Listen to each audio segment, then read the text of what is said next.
Hola chicos, muy buen día. Comenzamos con aplicar los niveles básicos de la ecología en tu contexto. Vamos a dividir en dos temas, ¿vale? Lo vamos a ver en dos sesiones. Y bueno, me presento, mi nombre es Julio Armando Hernández Gutiérrez, soy ingeniero en nanotecnología y soy el encargado de impartirles esta materia. Vale, vamos a comenzar primero con lo que es la ecología y educación ambiental. Pero antes de ver lo que estudia la ecología, qué materias se combinan para poder dar paso a la ecología, ¿vale? Y poder catalogarla como ciencia, esta surge después de la segunda mitad del siglo XIX, a lo largo de la vida de diferentes organismos que van a estar interactuando dentro de un ecosistema. Aquí nosotros estaremos viendo temas como poblaciones, comunidades, ciclos biogeoquímicos. Estaremos viendo básicamente la combinación de lo que es la geografía, la biología, lo que es también la química, ya que también tenemos ciertos procesos que involucran ciertas reacciones químicas que se pueden dar en el suelo, en el aire, en el agua, ¿vale? Entonces vamos a recordar varios de esos conocimientos que ya tenemos para poderlos aplicar aquí también. Esta palabra de ecología deriva del griego oikos, que quiere decir casa, y logos del tratado o estudio. Entonces puede ser el estudio pues de nuestra casa, ¿no? De lo que es todo el planeta Tierra. La ecología como interdisciplina.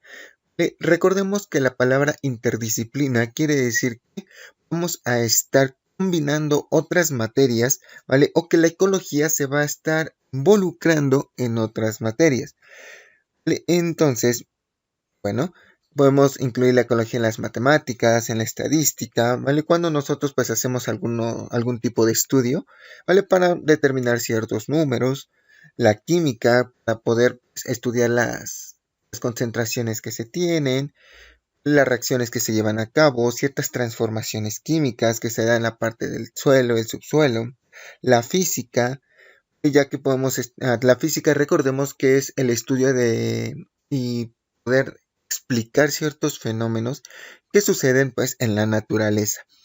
Entonces pues la ecología pues es como tal la naturaleza, entonces la física va a estudiarla también. La geografía y geología en la ubicación en la que nosotros vamos a estar pues estudiando dónde se van a estar colocando los ecosistemas, cómo van a estar interactuando cada uno de los animales que viven en ciertas zonas geográficas determinadas. La ética, sociología, política, economía y climatología y meteorología, este tipo de materias ya que podemos denominar quizás por experiencias anteriores a que son muy teóricas, no. Realmente cuando se involucran con la ecología, pues es crear leyes para proteger diferentes espacios, es poder crear algunos movimientos para poder pues proteger muchas zonas en las cuales pues diferentes constructoras o personas que pues no les interesa la naturaleza como tal, sino simplemente les interesa la creación y crecimiento del dinero.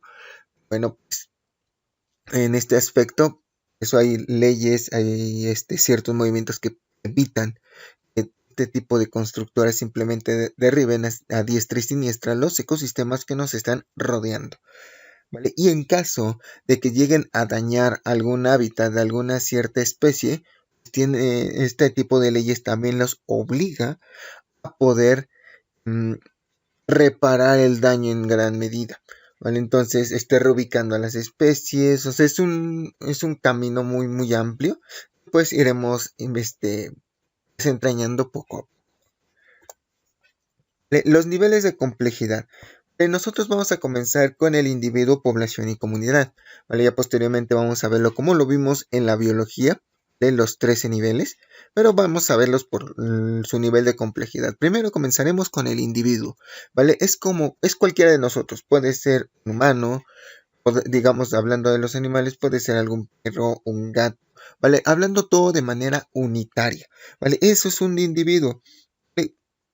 La población es el conjunto de estos individuos que van a estar teniendo las mismas características, ¿vale? Las cuales denominamos como que son de la misma especie. Aquí podemos tener muchos lobos juntos, podemos tener una parvada, podemos tener un conjunto de seres humanos, ¿vale? Entonces eso sería la población. La comunidad es la interacción entre poblaciones. Podemos tener ya involucrando plantas, involucrando animales. Como tal, ya podemos verlo como un ecosistema. El ecosistema es un espacio definido donde tienen lugar las interacciones entre las comunidades, ¿vale? Entonces, aquí es donde nosotros tenemos todos los niveles, comenzando desde los átomos. Después los átomos forman moléculas, las moléculas organelos, los organelos las células un tejido, los tejidos forman órganos, los órganos sistema de órganos y los sistemas de órganos forman al organismo.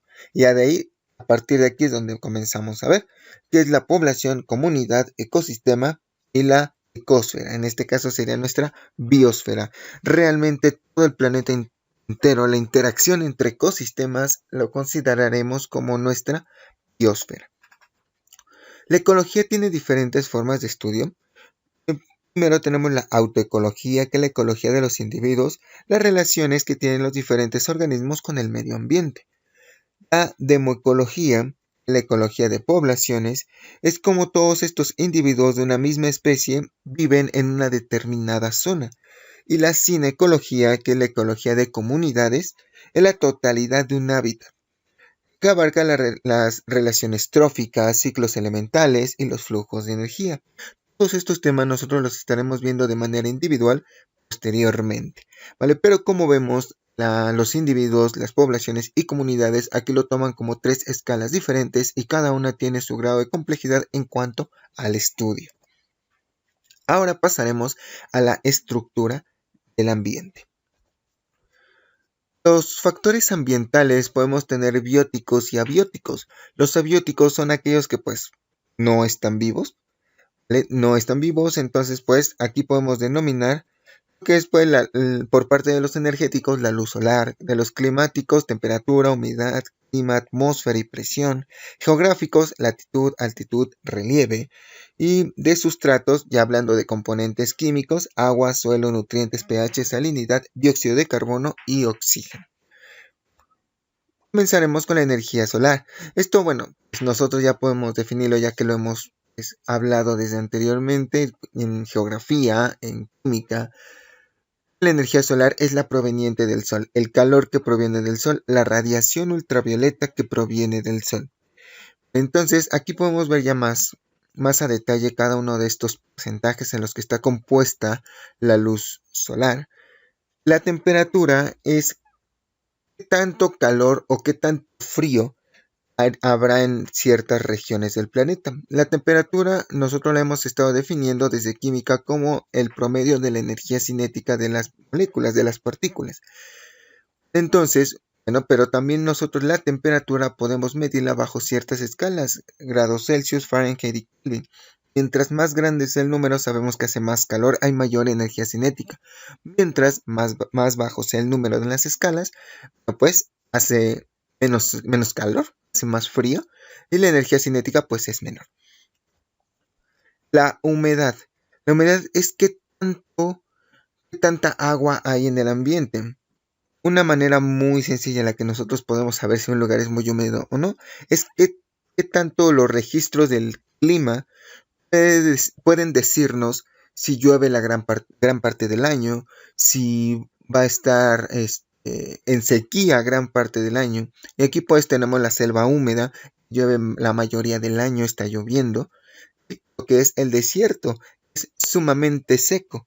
Entonces, esta humedad se mide en el aire de acuerdo a este tipo de registros de climas que se han estado midiendo y pues, si nosotros en algún momento podemos ver algunos videos de la selva, de los bosques, ahí nos darán más a profundidad cuál es la cantidad de días o de meses que llueven en estas regiones y pues sabremos de manera inmediata. El ambiente aquí es mucho más húmedo que en este.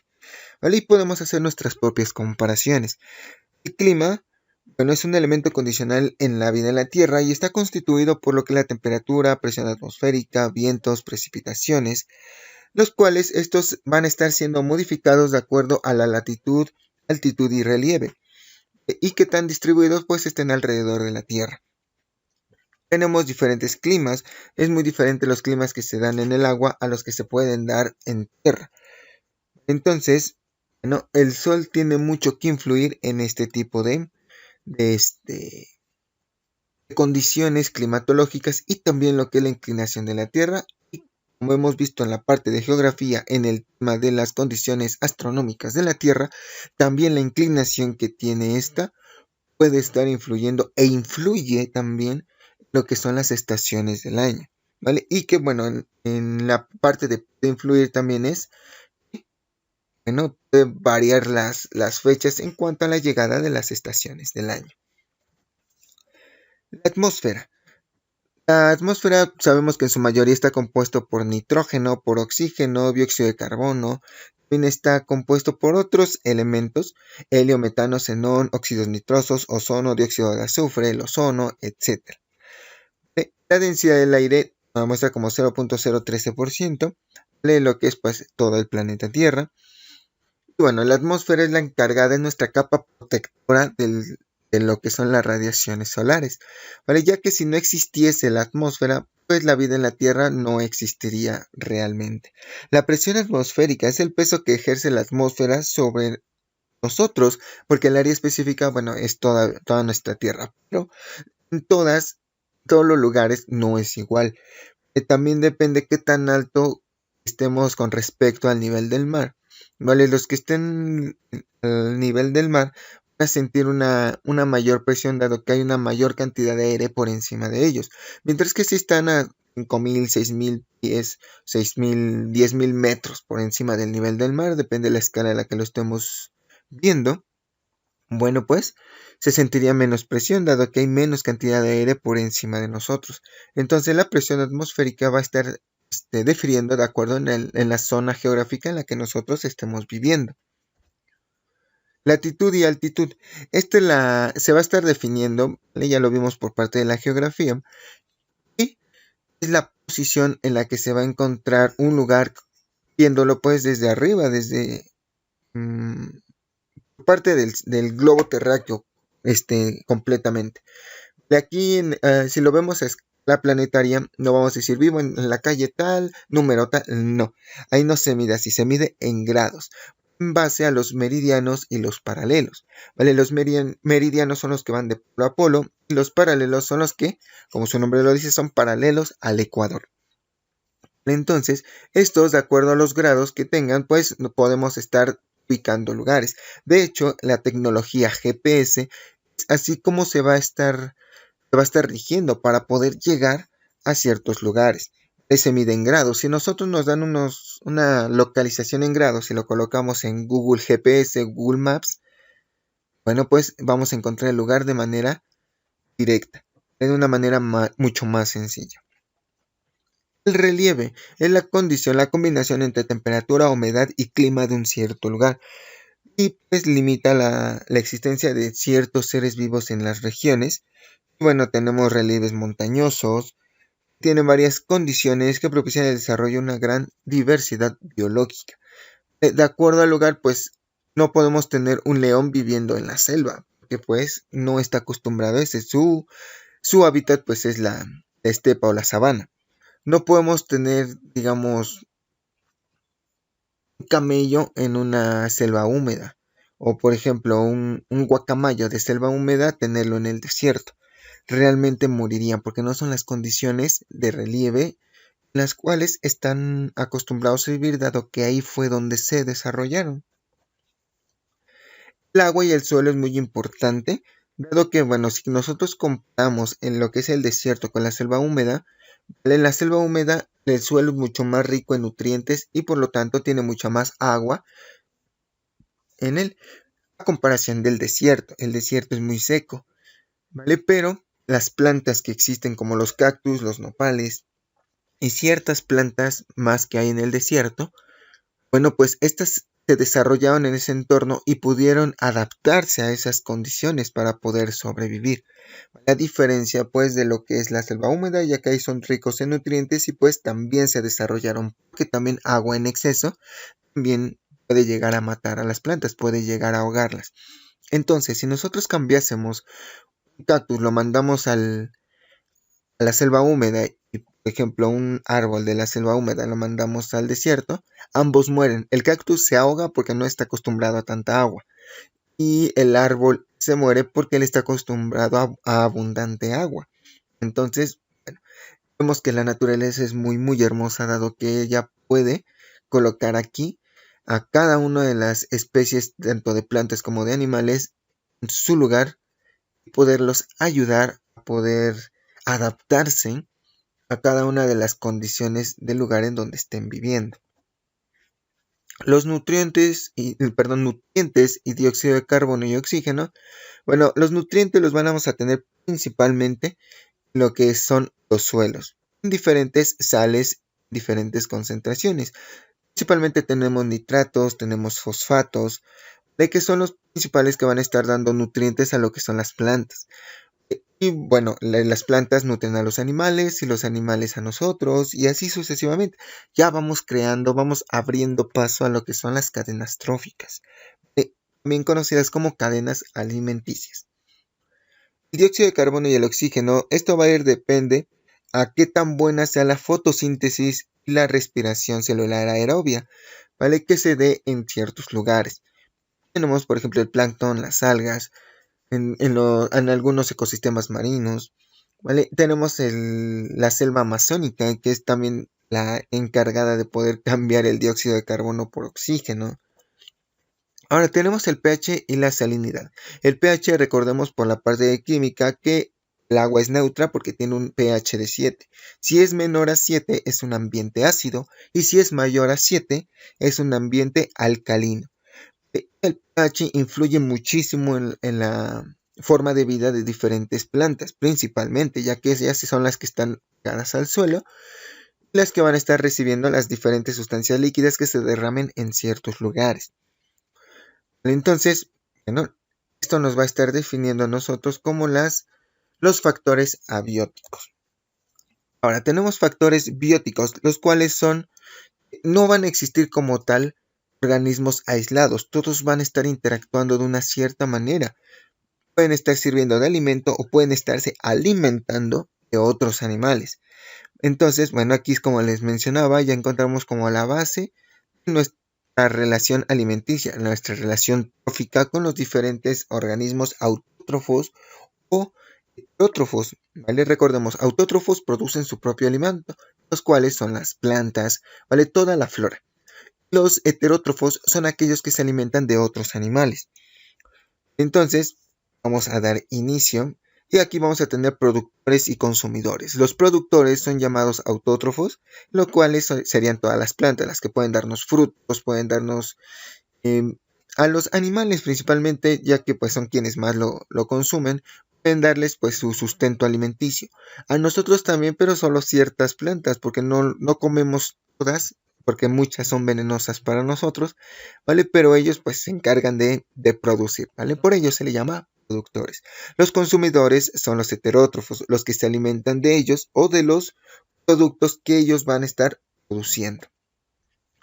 Desintegradores o descomponedores, ellos son los que se encuentran como tal hasta arriba, ¿vale? Porque nosotros, a pesar de que somos la especie dominante en el planeta, no nos salvamos de ellos, porque al morir son los que se encargan de descomponernos, ¿vale? Por ello se les llama descomponedores.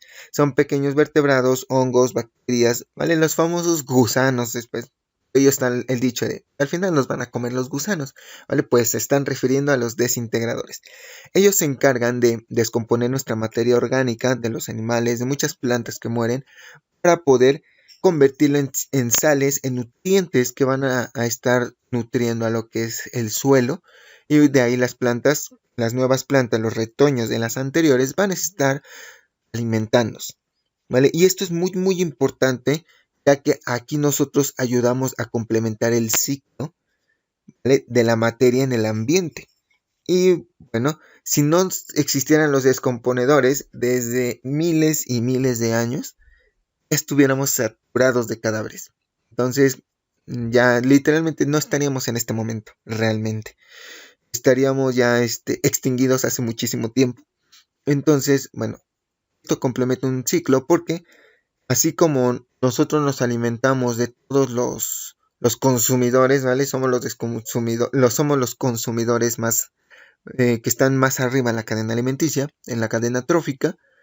Bueno, pero al final no nos salvamos, también somos consumidos por otros organismos y así sucesivamente, ¿vale? Se da un ciclo. Adaptación y factores ambientales. La adaptación es una característica que tienen todos los individuos para adecuarse en el ambiente, ¿vale? Y existen diferentes tipos de adaptaciones morfológicas, fisiológicas y conductuales. La adaptación es la clave que va a estar teniendo toda especie para poder sobrevivir a las diferentes condiciones que se le van a ir presentando. La presencia o ausencia de un organismo en un grupo de organismos depende del conjunto de condiciones conocidas como factores ambientales. Cuando un cierto lugar tiene las condiciones y recursos para que los seres vivos puedan subsistir, se le denomina hábitat. Por otra parte, el papel que desempeña un organismo en su comunidad se le llama nicho ecológico, que un ser vivo no puede simplemente estar consumiendo todo lo del hábitat, debe de contribuir a que el hábitat pueda seguir produciendo lo que le permite subsistir, ¿vale? Con esto nosotros finalizamos nuestro tema del día de hoy, ¿vale? Eh, Cualquier cosa ya saben cómo contactarme y que tengan un excelente día.